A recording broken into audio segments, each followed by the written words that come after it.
when we place the 3-5 or the 4-3, right? If you place a longer implant versus a shorter implant, what's the pros and cons for a single tooth?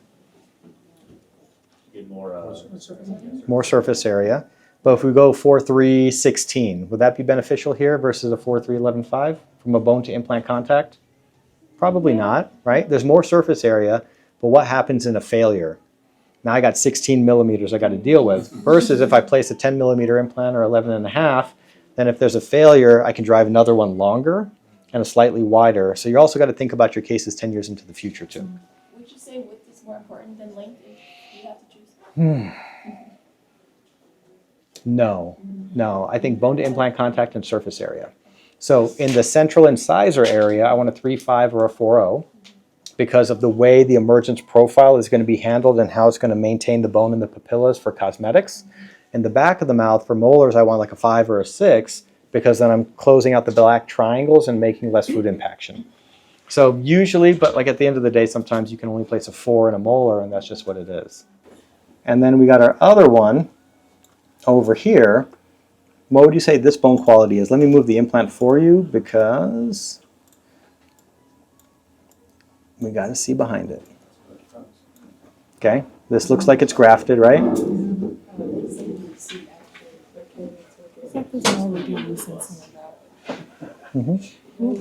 So this graft might not be good. So we'll get in there and we'll experiment. We'll see what's going on. Okay, but I'd say the same thing, D3-ish, more D2 right here, D3, D4 over there. So we'll kind of gauge it. Now, if I'm doing parallel implants over here, am I drilling both osteotomies at the same time? Am I placing one implant and then paralleling my other osteotomy to the other one? What's my sequence and order of events of placing two side-by-side implants and the rationale behind it? I know it's a pretty open-ended question. Would you place the mesial one first or the distal one first? Or which one would you drill first? Doesn't really matter, right? To each their own. How much space do you need in between two implants? 3. Okay. How much space do you need between an implant and an adjacent tooth? 1.5. So what I would probably do in this situation is I would measure 1.5 plus 2, maybe 2.5. So then we're at, what, 4? I measure 4 millimeters away from the canine, and I'd start there, and I'd do my osteotomy. Okay?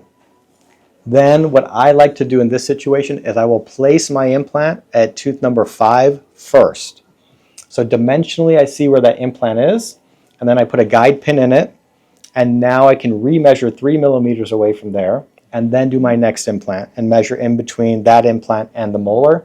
Sometimes trying to do too many at one time, you'll kind of space yourself out, or like implants can drift a little bit. Stuff can happen, and then you're kind of in trouble because our osteotomies are already drilled, and then you have nowhere to kind of like adapt to the situation. So ideally doing one, finishing one, placing your guide pin in it, and then paralleling the next one is going to be a little safer. Okay. Finishing the entire osteotomy again. And finishing the placement of the implant. Got it. Yeah. Okay, when we look over here, this is your site number 8. We are going to parallel this up over here. And most of the cases are unplanned. I only plan the cases that have like 4, 5, 6 implants present. So over here, again, you can see grafted material. Reflect, pretty gentle, but then you're going to curette a little bit on it and see how loose it is. The grafting, I believe, was done by an oral surgeon in January, if I remember the case right. So we've had ample time for this to integrate properly. I do see some lucency here, so we'll have to just kind of figure out what's what with it. Now, what's going to be your general approach? Walk me through incision, through osteotomy, through placement, and just kind of the steps and the drilling protocol and stuff like that. And if anyone needs this to reference the drilling protocol, we got this to pass around too. Okay. So we'll start with taking our measurements, making sure we're in the center, 1.5 away from each tooth as far as our planning goes. Then we'll make the incision, reflect the tissue buccolingually. And it's okay if I kind of stop you in between? Is your incision just mid-crestal or slightly lingualized or? Slightly lingual. Okay, and then it'll depend, you'll evaluate kg. Yeah. Okay, so slightly lingual and we'll kind of play by ear. You got 1.5 miles Actually, you know what? Slightly lingual because we don't know bone quality, because then you might have to go to a cover screw. So yeah, slightly lingual I think is correct across the board. Okay. Okay, yeah. And then we'll start with the 1.5 millimeter lance Okay. at the 1200 RPMs. And we'll take that down to the 3 millimeter depth and then take an X-ray. Okay. Okay. And then let's say spot on. Then we're going to go to the next drill at high speed. And then you're going to the 2.0 twist drill. In this situation, based on bone density, are we going to 50-50? Yeah. Yeah. Okay. And then you're placing, let's say, 13 millimeters. Actually, so in grafted bone, let's say this graft is 13 millimeters of graft. I need the apex of my implant into native bone. I never put an implant all in grafted material. You get these weird freak failures. The whole thing like blows out sometimes. So anytime you do a case, you're going to put at least 3 millimeters into native bone. So in this situation, you might do a 13 or a 16. I think 13 will be adequate here, but let's say it's a 16. How high would you be drilling on a 16? Plus 2 to 3 millimeters. Yep. And then you got 1.5 miles. So I would say have no fear, right? You go as high as you need to. Even if you hit the nose, I don't care. So, yep. How do you tell the difference between the native bone And the graft? the graft? Usually you can see it. I would say it's going to be this here. Is the grafted. Yeah. So even here we have the implant will be at a 13 millimeter. I think this is a 3.513. Yep, 3.513. So you'll have it at a 13 millimeter, but we'll just kind of evaluate the situation. The only time you can't do that is when the IAN is present. You got a blown out molar. So what do? I let the graft sit for 6 to 8 months. Okay. I don't go back in after 3, and I try to get autogenous bone in that socket if possible. And then would you drill to a 2.0 or to a 3.5 to place a 3.5 implant? Probably 2.0 Okay. because it'll be softer.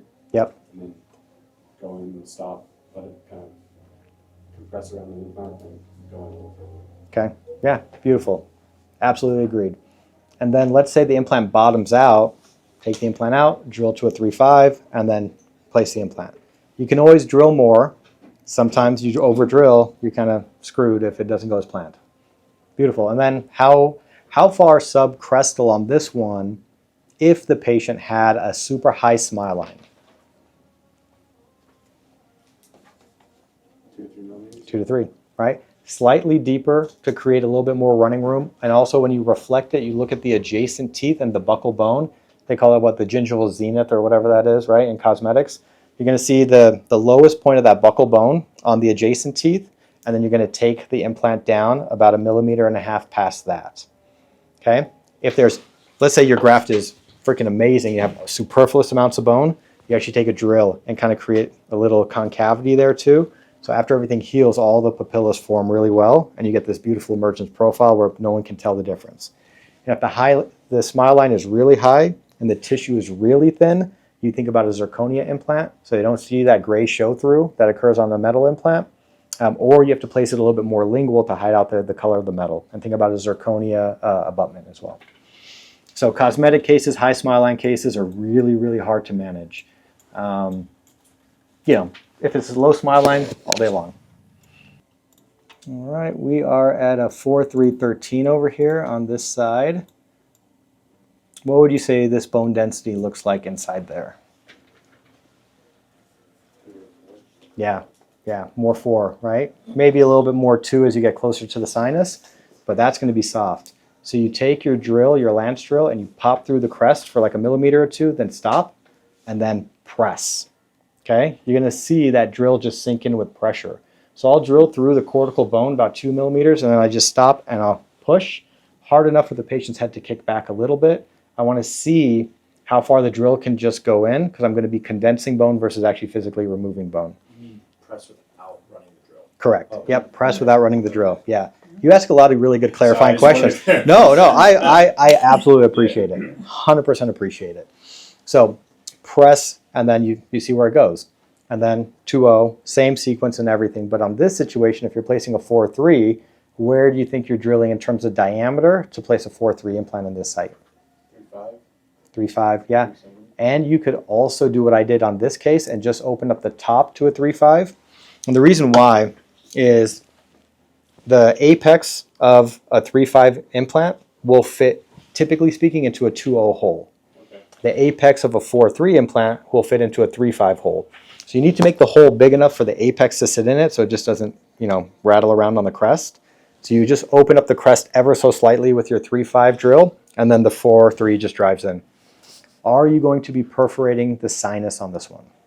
Intentionally? Probably not. No, do it. Do it? Do it. Okay. Anytime you're 1 or 2 millimeters close to the sinus, pop into the sucker, okay? So you're going to be running it at 50-50, your 2-0 drill, you're going to pop into it, okay? And then we're going to have you feel what that is tactily, or either one of you feel what that is tactily when you pop into the sinus, just in case you got to drive the implant deeper and you got to engage the sinus floor, okay? One of the first cases we did before CSI existed, we got called out to go to this group in Phoenix, and the doc bottomed out on the nose, but he didn't perforate the nose. We went to check all his stuff in full arch, and all 4 implants spun out at the very end, and we had to fix the case. Okay? So anytime you're going to bottom out on anything, drill past it. Drill past it. About a millimeter, right? 2. I mean, it's a healthy sinus. You could drill right through it. Let's say I'm doing a trans-sinus implant, right? It wouldn't be in this location, but I would be drilling all the way through here and engaging into the bone above here, so then the implant would go through the sinus and engage up here. So you just drill and tear the membrane and just go right through it. If it's a healthy sinus. If it's an unhealthy sinus, you got to go and make a lateral window, push the sinus out of the way, and then bypass, right? So I say all of that to say, you can tear the membrane all day long here. I'm not going to worry about it. The patients are going to be absolutely fine. Absolutely fine. And this one is going to be slightly more tricky on the bottom right side because of this molar, okay? And the grafting that was done there. So we might audible ever so slightly.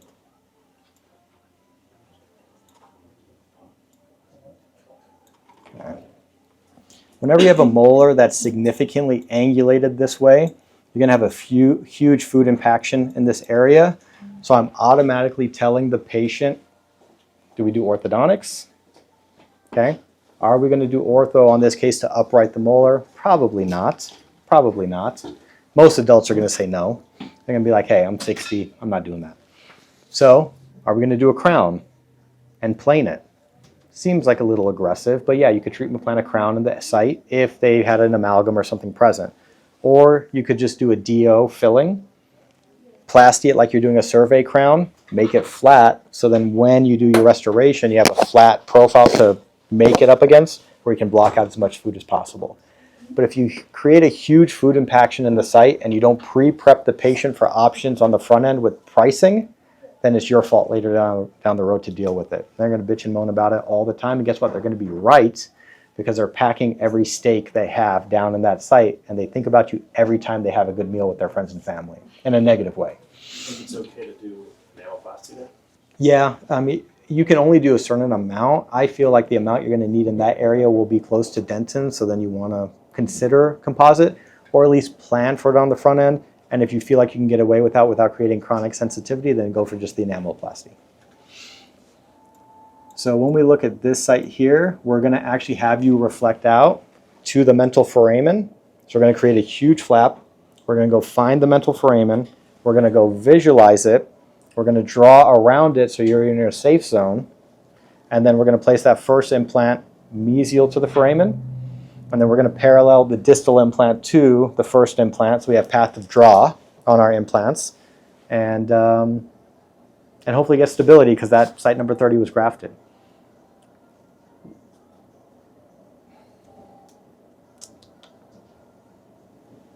Okay. This one's a little harder because you have to get angulation and everything right. So we are going to do the mesial one first.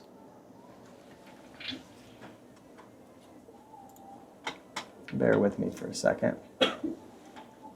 Sometimes in these sites in the posterior mandible, you're going to be missing quite a bit of soft tissue. So I want you to evaluate the soft tissue as well, because you might have to pre-prep these types of patients for a connective tissue graft into the future. Yeah, you got plenty of bone over here. And then this one is a 4.3 by 11.5. You see all this graft here? Okay, we might be scooping all that out. Ideally, we're going to parallel these. So you see how that one looks like it's off angle? We want to parallel the two implants because when we're doing our restoration, are we doing single units or are we doing splinted? There's really like no wrong answer here. Splinted, what's the rationale? Just like you're not wrapping the system more than it has to. Think about like a picket fence, just way more stability, especially posterior. Cool. Okay, so yes, you are correct. And then to then debate club the other side, right? So Carl Misch, when Carl Misch was alive, was teaching splint everything, right? You splint everything. So there's wisdom there too, because Carl paved the way for everyone.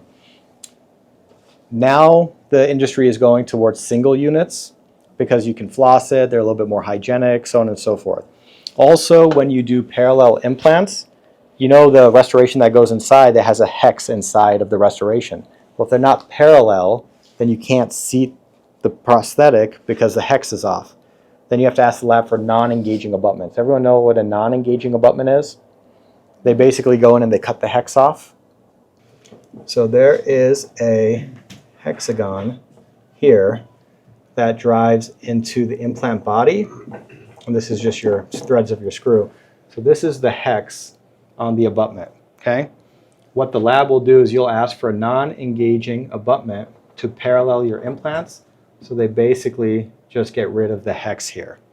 But it's an anti-rotational feature in the abutment and crown, so you're getting rid of it. You're getting rid of something that creates stability in your restoration.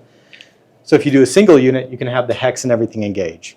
So when you talk to a lab and you're actually wanting to splint, you say, okay, potentially non-engaging abutments, because you need the path of draw, because you need retrievability. You don't want to be cementing your restorations and they're splinted and not be able to retrieve them later down the road because now the hexes and everything are cold welded in there and they have no way to be removed.